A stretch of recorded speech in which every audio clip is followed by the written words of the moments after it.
नमस्कार दोस्तों। आज हम एक ऐसे मुद्दे पर बात कर रहे हैं जो बहुत सारे विद्यार्थियों के लिए वर्तमान में कन्फ्यूजन का विषय बना हुआ है। लगभग हर रोज 10 से 12 विद्यार्थी ऐसे देखे गए हैं जिनके कमेंट और मैसेज कहीं न कहीं किसी न किसी रूप में मेरे पास आते रहते हैं। कभी यूट्यूब पे कोई कमेंट करेंगे, कभी फेसबुक पे करेंगे, तो कभी जो है इंस्टा पे करेंगे या डायरेक्ट जो है हमारे यहाँ के कॉल सेंटर से जुड़े हुए जो नंबर्स हैं उनके ऊपर कॉल करके या मैसेज के माध्यम से वो बताएँगे। प्रॉब्लम क्या है ये काफ़ी लोगों की हो सकती है। दरअसल इस समय 2 चीज़ें हैं। एक तो रीट पात्रता को लेकर के जो है तैयारी चल रही है क्योंकि रीट पात्रता परीक्षा होने वाली है। और दूसरा ग्रेड थर्ड को लेकर के, क्योंकि रीट के बाद में ग्रेड थर्ड की मुख्य परीक्षा भी उनको देना। पहले चयन का आधार केवल पात्रता परीक्षा ही होती थी, अब पात्रता के बाद में उनको अलग से ग्रेड थर्ड भी देना। तो ये देखा जा रहा है कि ज़्यादातर विद्यार्थी यानी कि 60% विद्यार्थी ऐसे वर्तमान में देखे जाते हैं जो पात्रता पर कम और डायरेक्ट ग्रेड थर्ड के ऊपर अपना फोकस करना चाहते हैं, और कई लोग तो इस तरह की तैयारियां कर भी रहे हैं। यहाँ पर दरअसल हम जिस मुद्दे पर बात कर रहे हैं दोस्तों, उस मुद्दे पर आते हैं। मुद्दा है बहुत बड़ा कन्फ्यूजन, रीट यानी पात्रता और ग्रेड थर्ड मुख्य परीक्षा, दोनों में से किसकी करें तैयारी। आखिर दोनों में से तैयारी किसकी करें? हमें पात्रता की ही तैयारी करनी चाहिए या ग्रेड थर्ड की करनी चाहिए?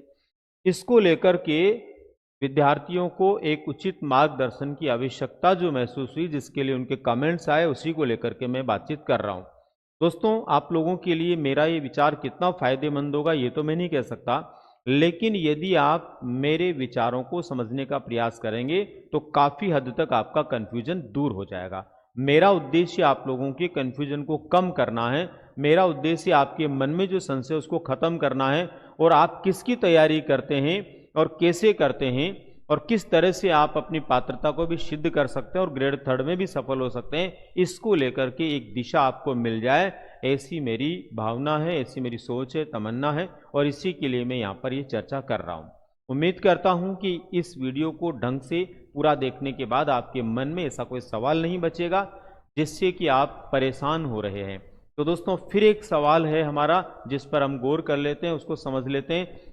किसकी तैयारी करें हम, डायरेक्ट थर्ड ग्रेड की या पात्रता की? ये कन्फ्यूजन है हमारा, इसको दूर करना है, और उसी के लिए हम एक मार्गदर्शन को लेकर के यहाँ पर आए हैं। मित्रों, यहाँ पर आप देखिए, मैंने 2 पार्ट बना करके कुछ चीज़ें लिखी है पहले से ही, जो आपका बहुत सटीक मार्गदर्शन कर सकती है। दरअसल मैंने लिखा है रीट का सिलेबस के कुछ पॉइंट्स और ग्रेड थर्ड के सिलेबस के कुछ पॉइंट्स। अगर हम केवल रीट की तैयारी करते हैं तो हमें क्या पढ़ना है, और ग्रेड थर्ड की कर रहे हैं तो क्या ग्रेड थर्ड की तैयारी में रीट की तैयारी शामिल हो सकती है, या ग्रेड थर्ड के साथ ही हम रीट का भी कोर्स कवर कर सकते हैं? बस इसी को समझना। अब उसके बाद बारी आपकी, आप किसकी तैयारी पहले करना चाहते हैं और कैसे करना चाहते हैं। मित्रों, यहाँ पर देखिए, आपके रीट की पात्रता परीक्षा जो है उसके अंदर आपके बाल विकास और आरटी 2009 तथा एनसीएफ से जुड़े हुए टोटल आपके 30 प्रश्न आने होते हैं। कितने प्रश्न आने होते हैं? 30 प्रश्न की तैयारी करनी पड़ती है आपको, जिसमें बाल विकास यानी आपका जो बाल विकास वाला पार्ट है, शिक्षा शास्त्र यानी पेडागोजी वाला पार्ट है, उसके अलावा आरटी 2009 और एनसीएफ भी आपके उसमें शामिल है। ऐसे करके 30 प्रश्न आते हैं। अगर हम रीट के लिए इस सिलेबस को नहीं पढ़कर हम ग्रेड थर्ड का सिलेबस पढ़ें, ग्रेड थर्ड की तैयारी करें, तो क्या ये कवर हो जाएगा? बिल्कुल हो जाएगा दोस्तों। क्यों हो जाएगा? क्योंकि ग्रेड थर्ड में मनोविज्ञान आ रहा है, शिक्षा शास्त्र आ रहा है, ग्रेड थर्ड में आरटी का भी अलग से टॉपिक है और एनसीएफ भी है। इसका मतलब यहां पर 30 प्रश्नों की तैयारी यदि आप केवल रीट के लिए नहीं करें और डायरेक्ट थर्ड ग्रेड के लिए कर रहे हैं, तो भी आप उस सिलेबस को कवर कर रहे हैं। 19-20 हो सकता है। रीट को हम करेंगे तो थोड़ा ज़्यादा फोकस करते हैं चीज़ों पर, और जब हम ग्रेड थर्ड के लिए करते हैं तो थोड़ा कम फोकस करते हैं चीज़ों पर। थोड़ा सा अंतर हो सकता है। जहां आप यहां पूरे 30 प्रश्नों को फोकस करेंगे, यहां हो सकता है 30 के स्थान पर ये 25 ही फोकस हो पाए, लेकिन एक लेवल तक की तैयारी तो आपकी इस विषय की हो जाएगी। अब बात करते हैं हम उसके अगले पेपर्स को लेकर के, अगली विषय वस्तु को लेकर। शिक्षण विधियां। शिक्षण विधियों के दोस्तों आपके 40 से लेकर के जो है 35 से लेकर 40 तक प्रश्न आते हैं। 35 से लेकर 40 तक प्रश्न आपके आते हैं। अब 35 से लेकर 40 तक प्रश्न आपके आते हैं इधर आपके रीट में, ठीक है। और इधर हम बात करें आपके ग्रेड थर्ड में, तो ग्रेड थर्ड के अंदर भी विधियां हैं आपके पाठ्यक्रम में, और 35 से लेकर 40 तक प्रश्नों की जो तैयारी आपको करनी है मेथड की, उसके लिए जिस लेवल की आप तैयारी कर रहे हैं उस लेवल के मेथड आपको निश्चित रूप से मिलेंगे। अगर आप लेवल फर्स्ट की कर रहे हैं तो यहाँ पर लैंग्वेज के और इसके अलावा ईवीएस के, मैथ्स के मेथड आपको पढ़ने, तो इधर भी आप अगर ग्रेड थर्ड लेवल 1 की तैयारी करेंगे तो वहाँ पर मैथ्स भी आपके और सामाजिक अध्ययन वगैरह हैं, विज्ञान वगैरह, तो उनके पढ़ोगे तो आप ईवीएस के मेथड भी तैयार हो जाएंगे। लैंग्वेज के आपको करने ही करने हैं, यहाँ पर भी सारी लैंग्वेज होती है, इंग्लिश भी होती है, हिंदी भी होती है, सब आपको पढ़ना होता है। इसका मतलब ये हुआ कि मेथड्स के लिए इधर जो तैयारी करेंगे तो भी, और ग्रेड थर्ड में तैयारी करेंगे तो भी आपकी तैयारी पूरी हो जाएगी। यहां पर भी कोई दिक्कत नहीं है, मेथड दोनों तरफ। तो इसका मतलब ये हुआ दोस्तों कि मेथड्स को लेकर के और साइकोलॉजी या पेडागोजी को लेकर के या बाल विकास को लेकर के हम बात करें तो यहां तक दोस्तों आपके दोनों के मिलाकर के यदि हम बात करते हैं तो लगभग 70 से 75 प्रश्नों की तैयारी जो आप इधर करते हैं वो 70 से 75 प्रश्नों की तैयारी यहां पर भी हो जाएगी। कोई किसी तरह का तनाव नहीं लेना है।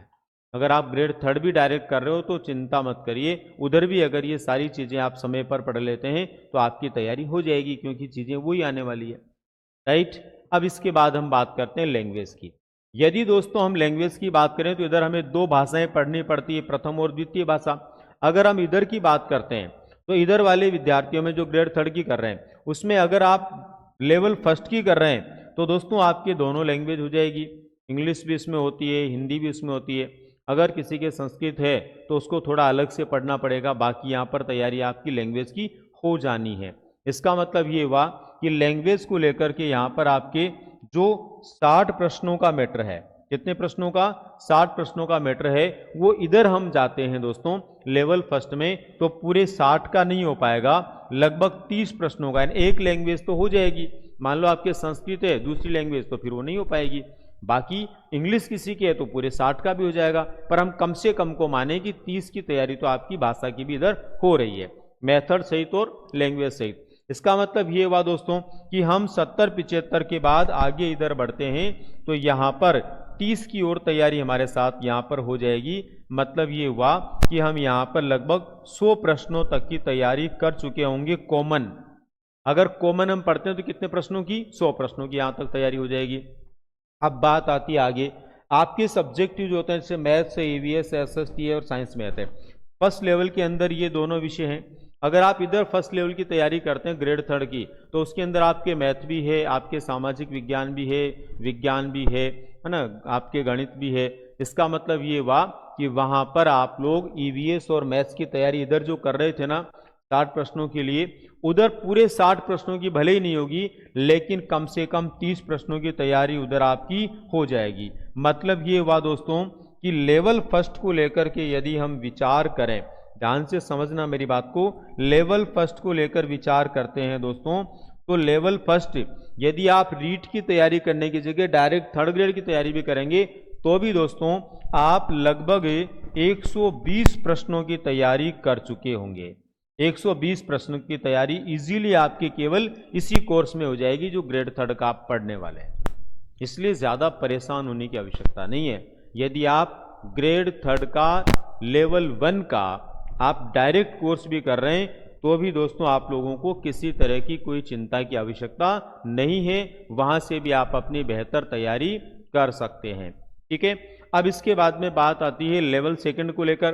तो लेवल सेकंड में यहाँ तक तो कोई दिक्कत है ही नहीं, यहाँ तक तो 70-75 प्रश्नों तक हमारी बात हो गई है।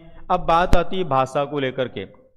तो दोस्तों यहाँ आपको लैंग्वेज को थोड़ा अलग से फोकस करना पड़ेगा, क्योंकि यदि लेवल सेकंड के आप विद्यार्थी हैं और साइंस मैथ के हैं तो वहाँ भाषा नहीं आएगी, तो भाषा के लिए आपको अलग से तैयारी करनी पड़ेगी।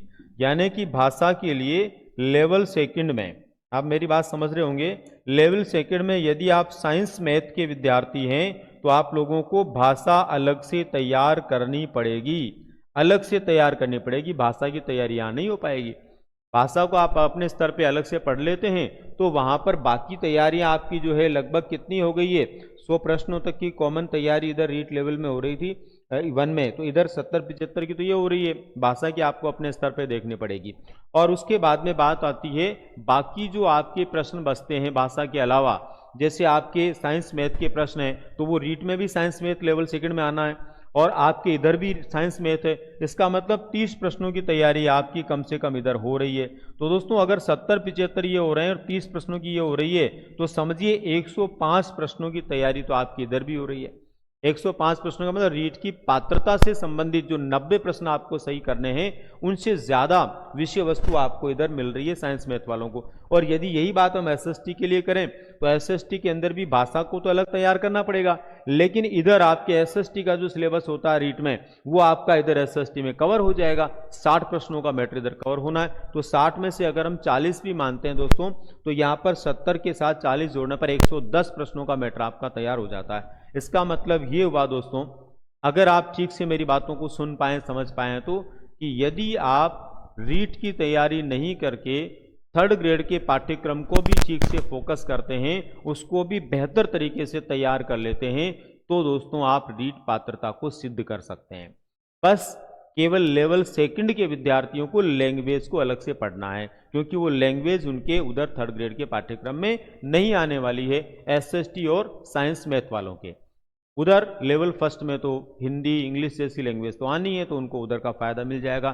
तो दोस्तों मैं जहां तक मानता हूं, मैं जहां तक विश्वास कर पाया हूं इन बातों पर, आप लोगों ने अगर ध्यान से सुना होगा तो 90% विद्यार्थियों का कंफ्यूजन दूर हो गया होगा, और वो समझ गए होंगे कि हम जिसकी तैयारी कर रहे हैं उसी को पूरे मन से करते रहेंगे, चाहे वो ग्रेड थर्ड की कर रहे हैं, चाहे वो डायरेक्ट रीट की कर रहे हैं, तो कोई दिक्कत नहीं है। आप रीट की तैयारी कर रहे हैं तो प्रॉपर रीट की कर ही रहे हैं, वहां तो कंफ्यूजन है ही नहीं कि हमें तो बस रीट का ही करना है और पात्रता होने के बाद थर्ड ग्रेड का करना है। लेकिन जो पहले थर्ड ग्रेड का करना शुरू कर चुके हैं और कर रहे हैं, उनको भी चिंता करने की आवश्यकता नहीं है, बल्कि जो बात हमने की है, जो विचार हमने यहां पर किया है, इसके ऊपर थोड़ा सा मंथन करना है, चिंतन करना है, और ये समझ लेना कि हम इधर से भी पात्रता को सिद्ध कर सकते हैं। तो दोस्तों ये था आप लोगों के कन्फ्यूजन को दूर करने का मेरा एक छोटा सा विचार। निश्चित रूप से आपको ये लाभ देगा, ऐसे उम्मीद करता हूं। मिलते हैं दोस्तों फिर किसी नई जानकारी के साथ में। और एक बात और बता देता हूं, अगर आपको ऑफलाइन बेसिस में पढ़ना है और बेहतर तैयारी करनी है, तो नेक्स्ट गुरु संस्थान का उदयपुर, कोटा और जयपुर के अंदर सभी के लिए नए बैचेस की शुरुआत हो चुकी है, और नए बैचेस के अंदर आप लोगों को बेहतर तैयारी के अवसर यहाँ पर बेहतर फैकल्टीज के माध्यम से मिलने वाला है। उसके लिए भी आप विचार कर सकते हैं। तो निश्चित रूप से जहाँ मनोविज्ञान और मेथड्स को लेकर मैं खुद काम करता हूँ, जो आप लोगों की सफलता के लिए काफ़ी कारगर सिद्ध हो सकता है, ऐसा भरोसा करते हुए अभी मैं आपसे विदा लेता हूँ। मिलते हैं फिर किसी नई जानकारी के साथ। धन्यवाद।